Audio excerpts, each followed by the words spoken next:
Good morning. It's the Call Flow Radio Show, and you're on the air.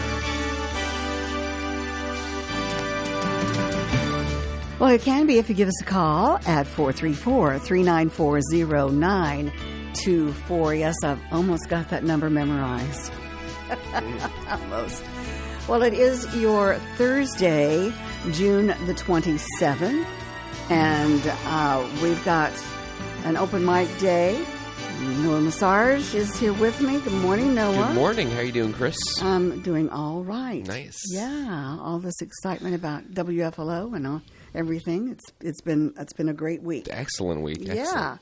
Well, let's check out today in history real quick before we get to our callers. Not much going on, and what did go on. Well, anyway, we'll say this. 1692. Right. Your featured event was when the yen, the yen, made official monetary unit of Japan. First minute in 1869, the yen was adopted as Japan's official monetary unit. This day in 1871, when the government suspended the exchange of clan notes, money issued by feudal lords that had circulated since the 16th century. Wow. And on this date, Jack Lemmon, American actor, he was born on February the 8th, 1925. He died on this date in 2001 at the age of 76 in Los Angeles, California. And we'll go down to just a couple of dates here. In 1930, American businessman and philanthropist Ross Perot, who was an independent candidate for U.S. president in 1992 and in 1996, he was born on this date. 1917, during World War I, Greece declared war on the Central Powers.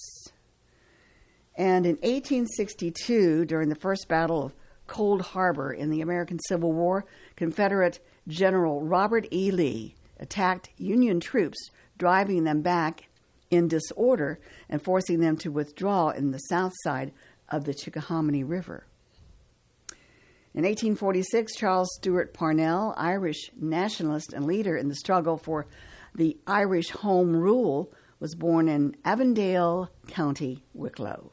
Okay. Very nice. Yeah, that'll do it for our history. A pocket full of history. A pocket full of history, yes. And a caller, so we better get to that. Mm-hmm. Good morning, you're on the Call Flow Radio Show. You know, every once in a while, you have what I call a radio eureka moment. Yes. It's like the end of Willy Wonka, where you win all the chocolate. Well, Noah, you won all the chocolate this morning because you played the Osmonds. Oh, yes. Wow, thank you. All right. Thank you. I didn't know. Oh, wow. I didn't know that was a... It's been probably 30 years since I've heard the Osmonds on the radio. Wow. Oh, okay. Well, we play the Beatles and the Beach Boys and the Osmonds as well. This is the Osmond brothers, right? Yeah. Okay. Right, yeah. Well, they were, growing up, they had all those TV specials and everything, but I had a whole bunch of 45s with Osmond songs, and Down by the Lazy River was, like, in the top 5, definitely. Okay. Very nice. What did you play by the Osmonds? I was it Down by the Lazy River? I think. Yes. Okay. Yeah. Let's try and look at Yeah. Yeah. So, all right. Well, I just wanted to call and say, Noah, you won all the chocolate today. Thank you. And if you want to send that over today, via first class UPS or airmail, anything. All right. Now. Okay. Okay. He's trying to get off the phone. He wants to get out of this deal now. No, I'm kidding. Well, that's great. We thank you. Right. Well, yeah. And if the moment strikes you, you can play some Partridge Family too, man. Oh yeah, Partridge Family. Nice. We have one or two in there. There you go. Yeah, in our library. Yeah. Yeah. Okay. Sounds great. Yeah, okay. All righty. Well, that's all I had. Well, that's fine. Thank you for your call. We appreciate you. Take care. Okay. All right. No problem. All okay. right. Take care. Bye. Bye-bye. All right. Well, that was nice. That was very nice. Very nice. The Osmonds. Yeah. Didn't they do I Think I Love You, or was that the Partridge? I'm not sure. Chris, I'm not the best judge. I don't have the greatest extensive knowledge in like 60s music, but I do love the Beatles, and like I should be able to answer a lot of questions related to the Beatles. That's kind of where I'm at. Well, that's good. Yeah. All right. You want to make a comment? Give us a call. We're not going to bite you. No way. We love to hear from you. 434-394-0924 is the number to call. Yeah. For the Call Flow Radio Show. That's right. Let's take a look at some entertainment news while we're waiting for more calls. Let's see here. What looks interesting? No shield required. Captain America with Anthony Mackie's own superpower is swimming with sharks. Okay, let's check that out. Well, come on. There we go. All right. When National Geographic approached Anthony Mackie with an opportunity to swim with sharks to kick off his Shark Fest programming, of course, that's coming up, right? It was an easy yes for the Marvel star who is the new Captain America. The water, says Mackie, is a safe space where he can just tune everybody and everything else out. Okay, Mackie has been a certified scuba diver for nearly 2 decades. He swam with some crazy stuff, and he swam with sharks before. He just swam with great whites in South Africa. Wow. I did whale sharks in Mexico. This is a quote from him. I swam with a blue whale off the coast of Cape Town. Can you imagine swimming with a blue whale? Oh, my gosh. Amazing. Do you think you could do that, Chris? You might be able to pull that off. You'd have a better shot than me, you know. Are you kidding? He probably would open up his mouth and swallow me. Yeah. And spit me out its spout hole. Yeah. Yeah, that was. Jonah and the Whale. Jonah and the Whale. Classic story. Mm-hmm. Yes. Well, for Shark Beach with Anthony Mackie, debuting tomorrow, he wanted cameras to visit the waters near his home in New Orleans, where he is a regular boater and fisherman. An increase of sharks in the area are swarming boats and eating fishermen's catches, leading to a greater risk of hungry sharks becoming aggressive. This points to a larger environmental issue than the ecosystem, that the ecosystem is off kilter. So, if we eat all the fish, the sharks have nothing to eat, said Mackie. Sharks have babies in Lake Pontchartrain and Lake Catherine. When their babies come out, they're full grown-ups, you know. They're full-grown pups, I should say. They're 3-foot sharks, and they're not predators, but they also need a sustained food source. Substantial. So Mackie says he was in the water for about 4 hours, and it's not that hard to find a multitude of sharks in the Atlantic Ocean. Seeing the sharks up close reminded him how majestic and powerful they are, but also you just see how beautiful they are. He was accompanied by marine biologist Jasmine Graham, whom Mackie says was his security blanket if it got too intense. Every time it would get to be too much, I would grab her. I'm like, they've got to pick one, so if one of us is getting eaten, it better be you. She really looked out for him and gave him a lot of information that really opened his eyes to the community that they were in and explaining the sharks' behavior. So Mackie whose show will be followed soon by Discovery's Shark Week programming, also hopes to highlight the effects of global climate change on the coastline of New Orleans, where the sea level is rising at an accelerated rate. Global warming has both caused snow and ice to melt, and it's led to more storms that cause flooding also. Activity from the oil and gas industry weakens the soil. Did you know that? Mm-hmm. Oh, yeah. Very familiar with that. So that's pretty scary. Yeah. It is. There's a lot of mess ups. Just like, well, humans they're capable of making mistakes, but like I'm thinking about like all the like oil spills and just like whoopsie, just like we're just making mass destruction casually, no worries. Like, here's some more news, and it's just like it's very unfortunate. Like, kind of, I don't know. I'm not. There's enough people.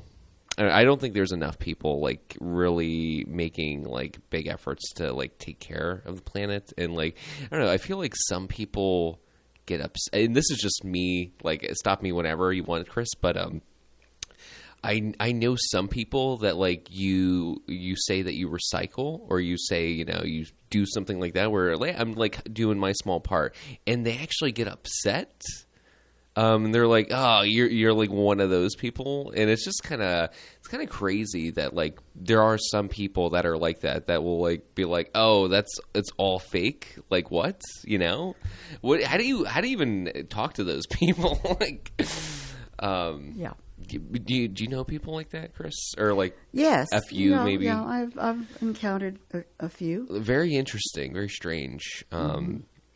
Yeah, it's just always, that was something that always like made me be like, wow, I can't believe there's people that are so adamant against something like good, like recycling. That's amazing, Well, it's amazing to me too. On the bright side of recycling is that they have these people who can think up ideas of how to reuse materials, repurpose stuff, and there again, that would be a win-win situation for everybody. But like it said, some places don't have, recycling bins or stuff like that. Yeah, but, that is true. But it should become way more, like widespread. Yeah. Just like businesses, even like, think about all the restaurants. Not all. Some restaurants recycle, but then like I'm sure there's a lot that just don't, or just like other, I don't know, homes, private. Well, take into consideration the fact that these the grocery stores and the restaurants too are now, there's I guess a certain rule that the FDA has about foods that are stamped on an expiration date or whatever. You just see them. You used to see them just throwing it out. Yeah. That was what they did. But now they repurpose it to food banks and places like that certainly don't pay much attention to the expiration date, as long as the food is still good. Yeah. Yeah. So that's a good thing.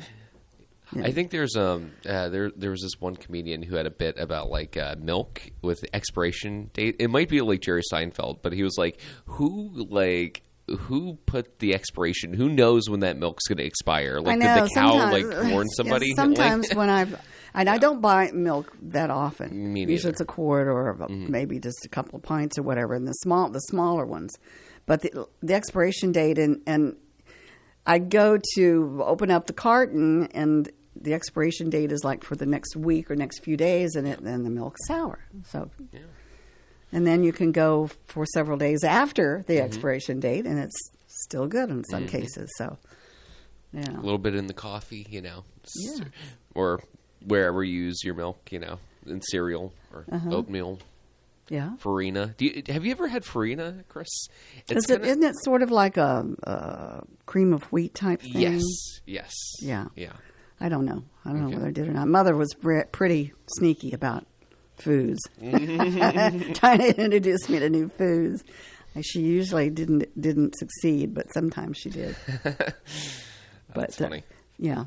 Yeah, it's a type of cream of wheat, or Exactly, in that very kinda in like- that genre. Yeah, I was my family was like talking about that because like we grew up on that, and it just totally unlocked because like I also grew up on that for a long time. My mom would be like, "We're having farina like as like a breakfast kind of morning, kind of like here's some good sustainable energy for you," and so we would eat that. She would make it and we would eat it.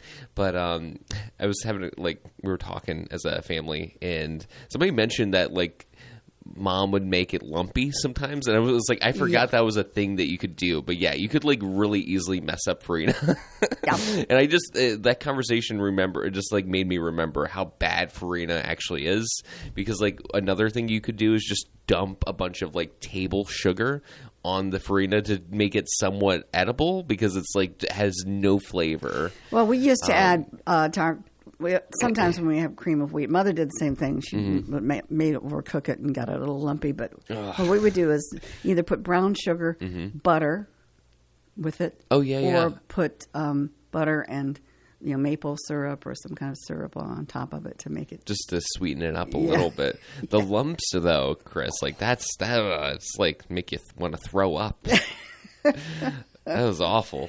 Yeah. And then sometimes it would be too runny, and then at that point you're just like, oh, no, I'm not going to have farina soup this morning. Yeah. Terrible. Yeah. Well, anyway, what we did when we were young. Yeah. What our parents did. And what our parents did. These atrocities, Chris. Nobody should be allowed to eat that. I mean, that's like one thing. There's no adult who's buying cream of wheat or like farina for themselves. I feel like that's just a very like kids thing. Maybe I'm wrong. I mean, I'm probably wrong.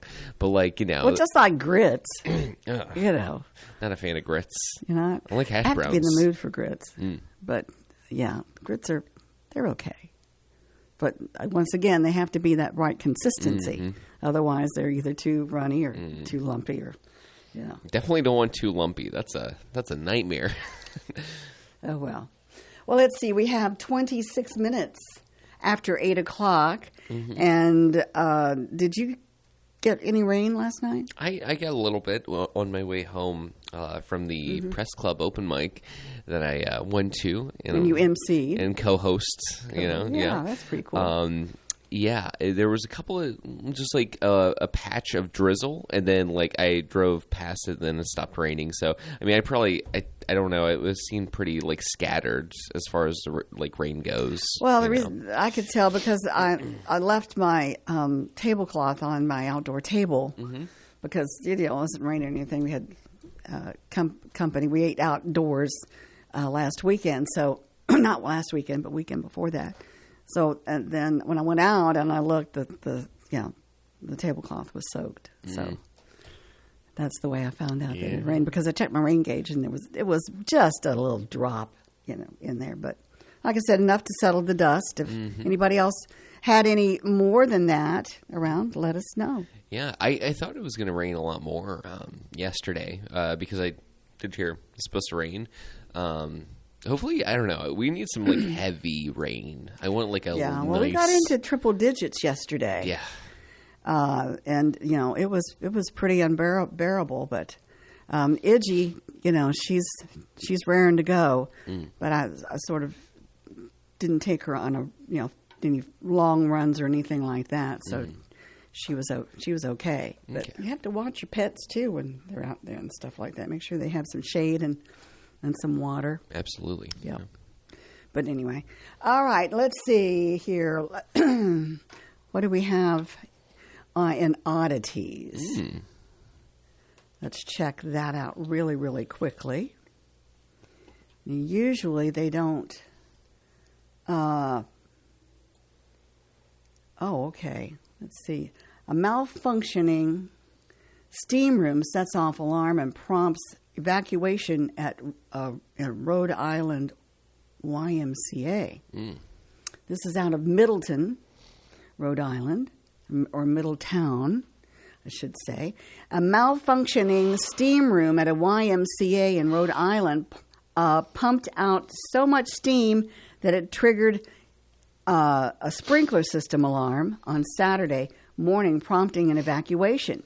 In a statement, the Middletown Police Department said officials rushed to the Newport County YMCA in Middletown around 9 a.m. for a possible explosion, but later learned an excessive amount of steam had set off the building's emergency sprinkler system. A 58-year-old woman was hurt, but officials said it was a minor injury. The YMCA would remain closed all day on Saturday. I wonder how the lady got hurt. I guess just with maybe scalded a little bit by the steam. I don't know. Oh. I have no idea. They didn't say anything about that. Well, okay. Good thing there's no fire. Yeah, that's yeah. That could have been way worse. Could have been lots worse. All right, let's get to our... Oh, it is that time. 8:30. Yes, on it's at the bottom of the hour. Do you have the weather forecast for you? Coming up after that, the birthdays. The forecast for today calls for partly sunny skies with a 20% chance of showers. Maybe some this morning left over from last night. A high of 89 degrees for today. Tonight, a 20% chance of some thunderstorms with a low of 66. For Friday, mostly sunny with a high of 87. Friday night, we'll see a chance of some thunderstorms with a low of 68 degrees. Saturday, 30% chance of some thunderstorms, otherwise mostly cloudy. And, they call for mostly cloudy for Saturday and Sunday, but I figured they would throw in that chance of some showers and thunderstorms as well. And they did. A high of 91 degrees on Saturday. Saturday night, a low 74. For Sunday, partly sunny, a 60% chance of some thunderstorms. A high of 94 degrees on Sunday. Sunday night, still a 60% chance of thunderstorms with a low of 67. And for Monday, sunny with a high of 84 degrees. Your humidity at 99%, our dew point at 71, so it's a little bit muggy out there. Mm-hmm. Our winds are calm. Our barometer is at 29.83 inches. We are partly cloudy now and 72 degrees after a morning low of 70 with just a trace of rainfall. That's your weather forecast. Let's get to our birthday calendar, which is brought to you at this time by Creative Electrical Contractors, located at 1907 East 3rd Street in Farmville. Creative Electrical Contractors specializes in commercial and industrial projects and offers quality work at competitive prices. CEC is a licensed Class A contractor in Virginia and North Carolina. Creative Electrical Contractors has been in business for 25 years, still committed to the values that were established when the company opened in 1998. Integrity, quality workmanship, and timely delivery. CEC, located at 1907 East 3rd Street, Farmville. You can contact CEC at 434-392-3802 or at creative-electrical.com. All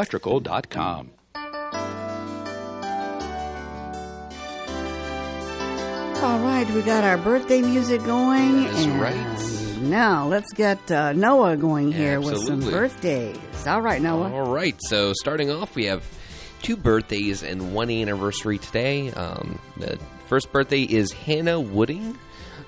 Second is Richie Stallings. And then the 1 anniversary is Cole and Amber Owen.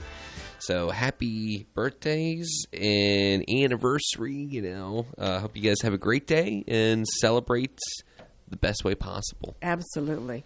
And that is for today, the 27th of June. That is right. I can't believe June's almost over with. I know. It flew by. And if they wish to get the names to us, how can they do that, Noah? You can email them at birthdays@wflo.net, or they can call in here live on the show at 434-394-0924.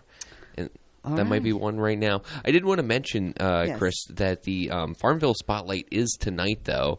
I say tonight, but it's... This evening? Yeah, this evening, really. Around at 4 o'clock? 4 o'clock, yep. And the guy I'll be interviewing is C.J. Oswald. He's the guy who, hosts the Press Club open mic, the music open mic, and also he was the other co-host of the comedy open mic last night as well. So it's very exciting. He has a lot of television television, radio experience, and just like an overall very interesting guy. He's been around the block, up and down again.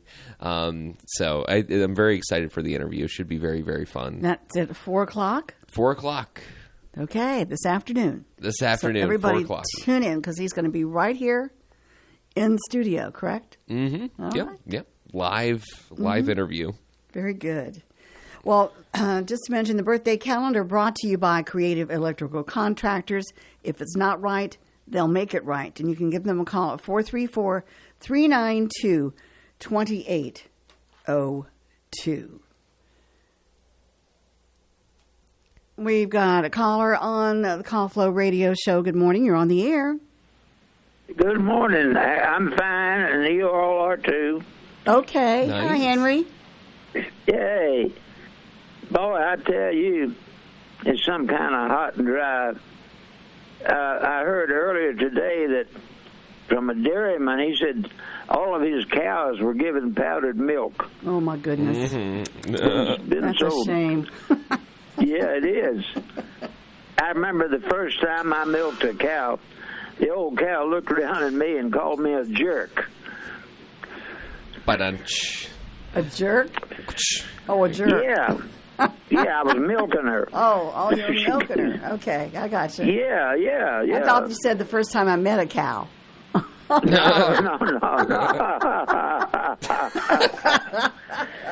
Anyway, okay. Speaking of things, do you know what Papa Rooster said to Mama Hen? Mm-mm.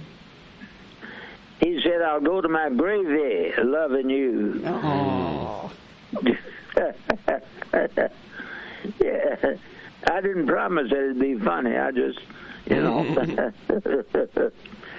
Ooh. And you know that, yes, they were terribly hot. And a friend told me they saw a bird pulling a worm out of the ground, and he's using pot holders. What, pot holders on his beak? Yeah.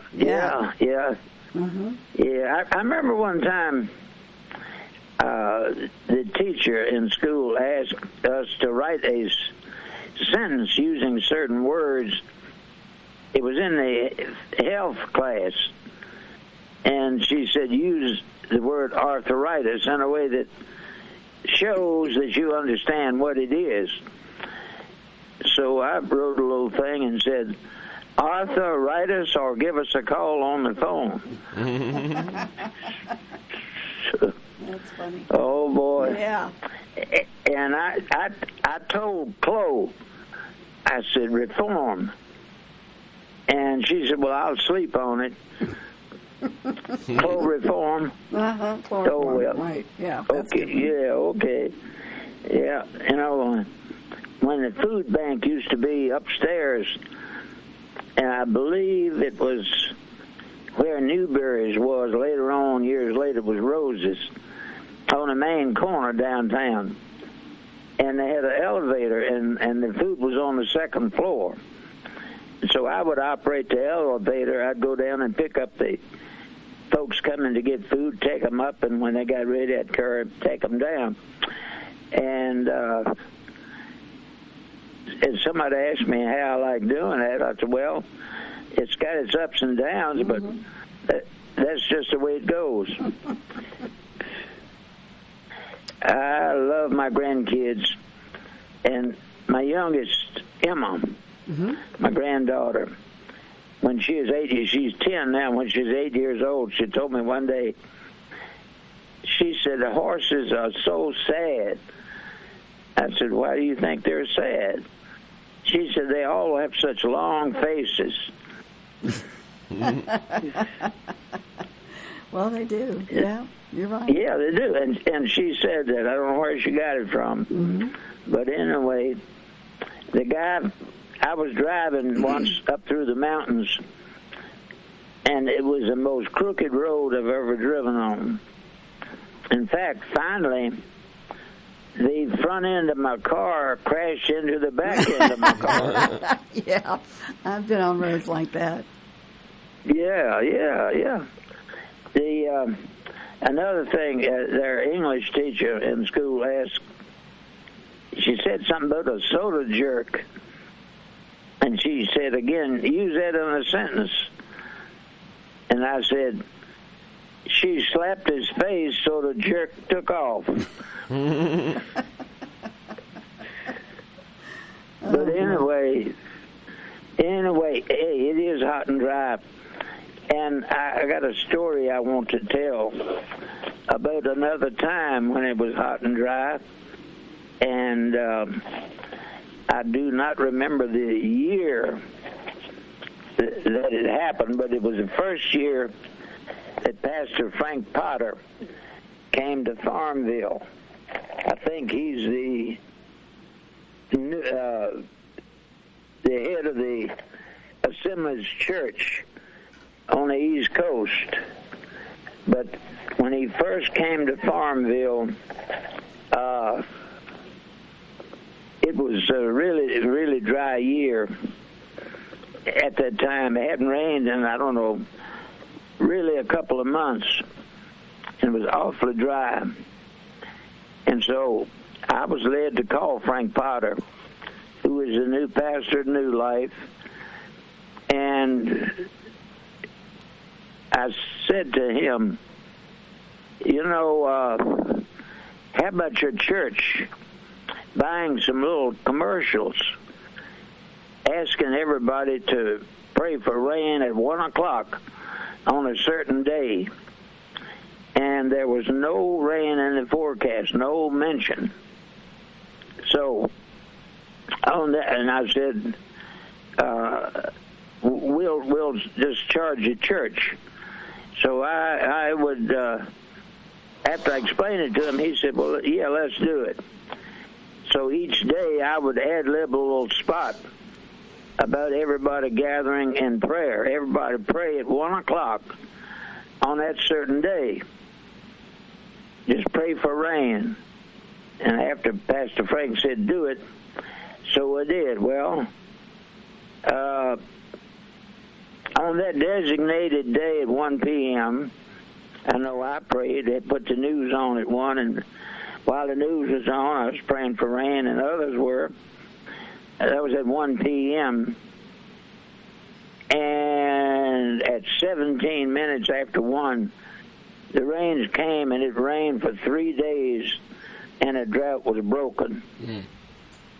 So you see, Jesus hears the prayers of his people.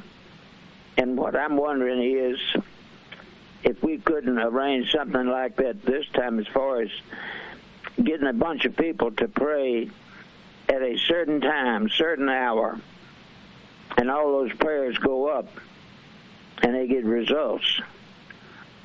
So I don't know if that could be arranged or not, but I've seen it happen. I saw it happen right there. Mm-hmm. Interesting. It really was. Yeah.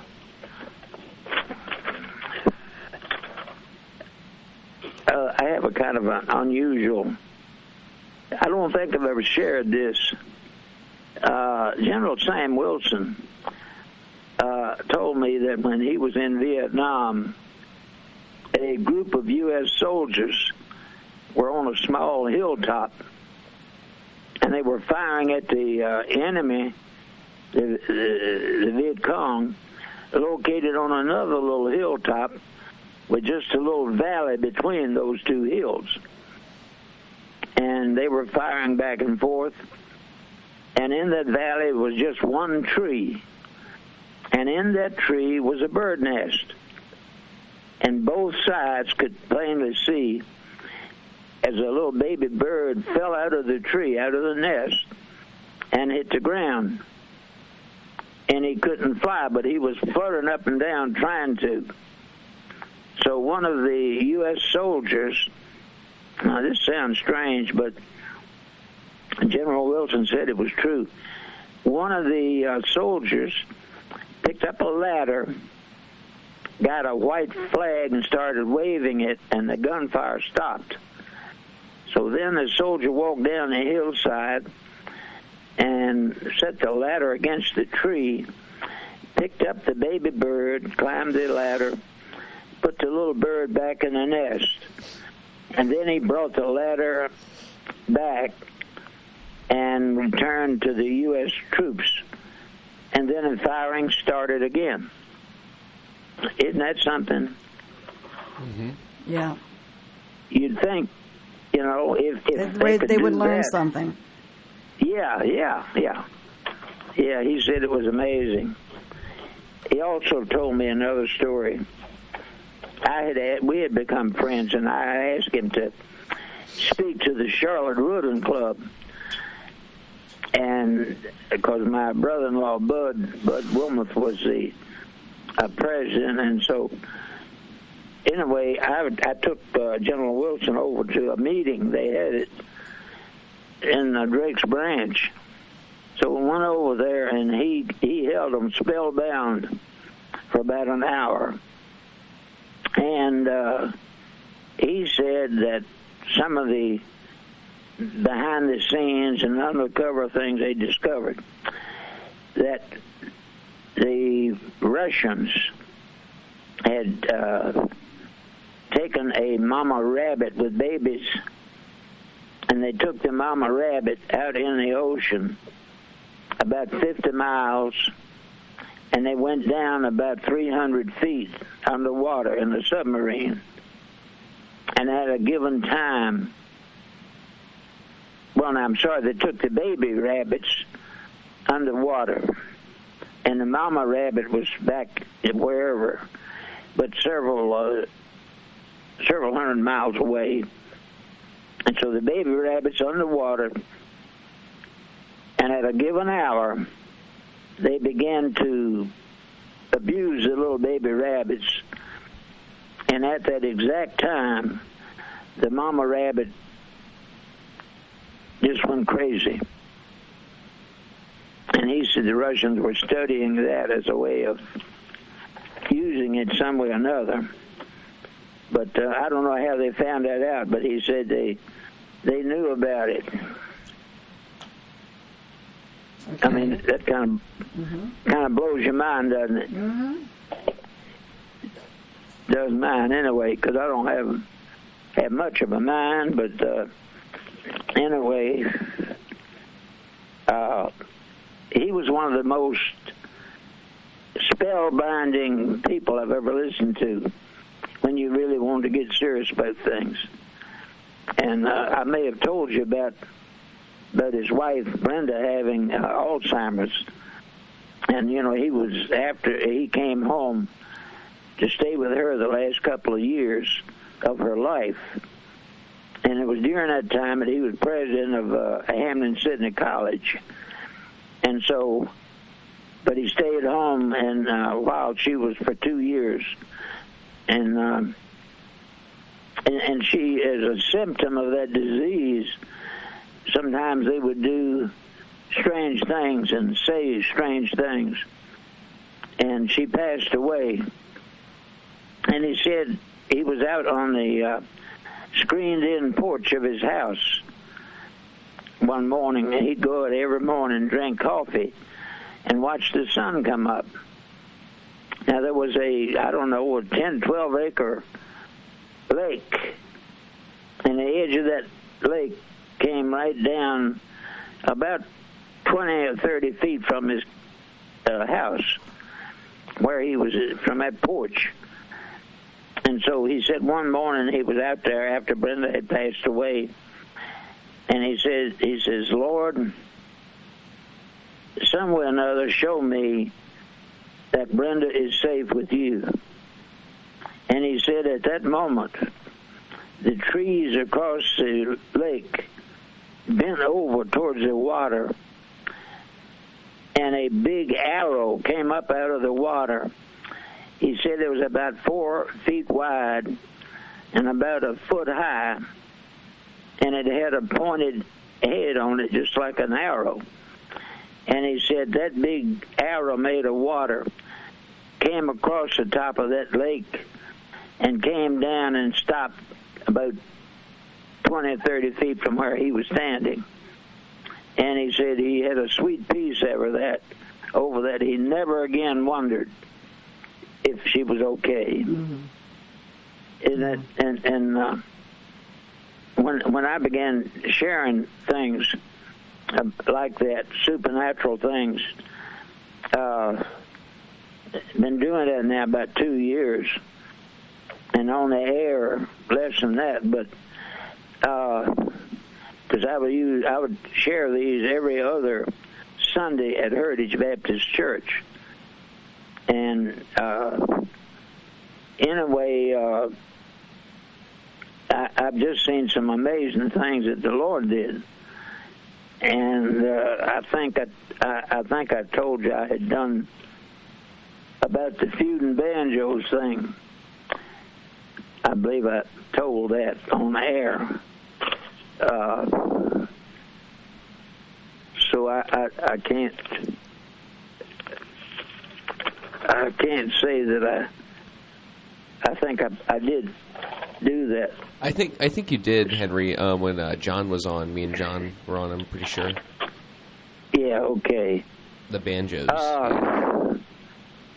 Around April of this year, I developed a severe pain in my left side up under my rib cage, and it hurt for, I guess, a month, and it was constant. And I was praying about it one day and rebuked it in Jesus' name, and Jesus made a house call. Wow. And I've never had it again. You know. Our daughter, Christy, was in high school, and she was on the girls' softball team. And one early night game, of course, we'd go to all of her games, but in the early night game, we were there, and the Lord had showed me something He wanted me to do, and I was questioning if I understood it correctly. And I said, Lord, if I do understand it, show me something supernatural with the lights. Well, I thought the lights at the ball field would go out or something, but they didn't. So after the game, we drove home and pulled into the driveway. Every light in the house was on, outside and inside. Even in the closets, all had the lights burning. So that was amazing. That was amazing. I've seen so many amazing things happen. This is kind of unique. A few years ago, some of the finest friends we ever had lived next door to us back in the day. Gary and Janet McQueen and their family. They had 3 daughters and 1 son. And that youngster, who was at that time maybe 7 or 8 years old, he's now a doctor, has been for a good many years. He was at Duke University Hospital. I don't know exactly where he is right now. But for the last 20 years or so, he's been doctoring. And for years, Gary was a building contractor. Later, he worked at Longwood. And he had a bodybuilder. He was a bodybuilder for a good many years. He and Arnold Schwarzenegger were in a group that did that, same group. And physically, Gary was super strong. I guess he still is. One evening, there was some snow on the ground, and the late Irene Spurlock and a couple of other ladies drove over looking at the Christmas displays, and there was snow on the ground. So they rode by our house and went down next door to where Gary and his family lived, and they turned around and they started back, and the car slipped over, the back wheels slid over a bank, and the car was stuck. And the car was a 4-door Chevrolet. And so, of course, the car was stuck up sideways, at an angle. Mm-hmm. So I heard the commotion out there, and I went out and saw what was going on. So I walked down to Gary's house there, and I told him, and he came up there, and he said to me, he says, "You get in under the steering wheel." And he said, "When I lift this car and set it back up on the road, when I lift it back into this car and set it back on the road, you drive it up this little hill." So I got in the car under the steering wheel, and I'm sitting there waiting, and suddenly the back end of the car went way up in the air and sideways, and he set it up on the driveway, and I drove on out up in front of the house to where the driving was okay. But isn't that, that is amazing. That is amazing. Yeah, and they have been so special to me. I know Janet and little Brian one time came to visit us, and Brian was playing outside, and suddenly we heard this terrible noise, and Janet and I went running out of the door, and I think maybe Joyce and I don't know where Gary was, but we went running out the door because we thought a tree had fallen in the yard on little Brian. And we went out there, and there wasn't a twig falling anywhere. It was nothing. But we'd heard this terrible crash and went out. We never know about the things that the Lord kept us from. Mm. It's just totally amazing. Can I do one more little thing? Sure. A lot of people will remember the Old Dominion barn dance in Richmond with Sunshine Sue Workman. She was the head of it, and it ran from about 1944 to 1965. And then she became a national spokesman or spokeswoman for Sears. And she would, a beautiful lady, and she would do the television commercials all over the country. And anyway, the show from there every Saturday night was broadcast over the eastern half of the United States. It was carried over the 50,000-watt AM RVA station in Richmond. And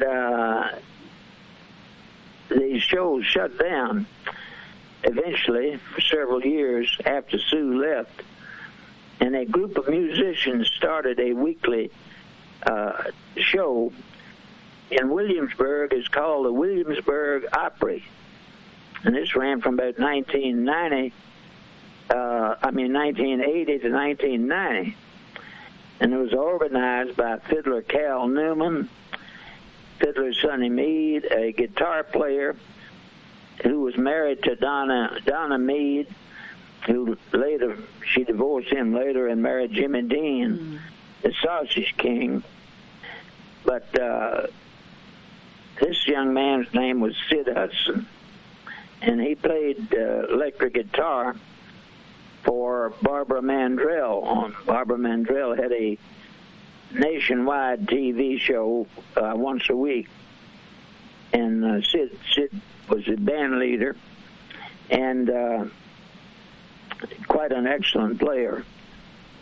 And then there was at this Williamsburg Opry Saturday night, there was a disc jockey at WFLO in Farmville who wrote the jokes for the shows, and he'd send to Cal Newman about an hour's worth of jokes And then about 6 weeks later, he'd send another hour's worth. And this kept on until after the show closed. And then Carlton Haney, who was Reno and Smiley's manager, began what was called the New Dominion Barn Dance back there in Richmond. Mm-hmm. But anyway, that ran for a few more years. And you might guess who the guy was at WFLO that sent the jokes. Yeah. Uh-huh. Yeah, that's great. That's great. But anyway. That's fantastic. Anyway, I see our time is getting short. Yes, it is. So until think next about time, folks praying for rain. All right, we will. We'll do that. All right. All right, take care, Henry. All right. All right. Okay. Have a good Thank day. you all. All right, Bye-bye. bye-bye. God bless. God bless. Henry Fulcher, the one and only. Yep. Pocket full of stories. Pretty unique fella. Yeah. That one with the arrow coming Yeah. out of the lake. I'm still trying to wrap my head around that. Yeah.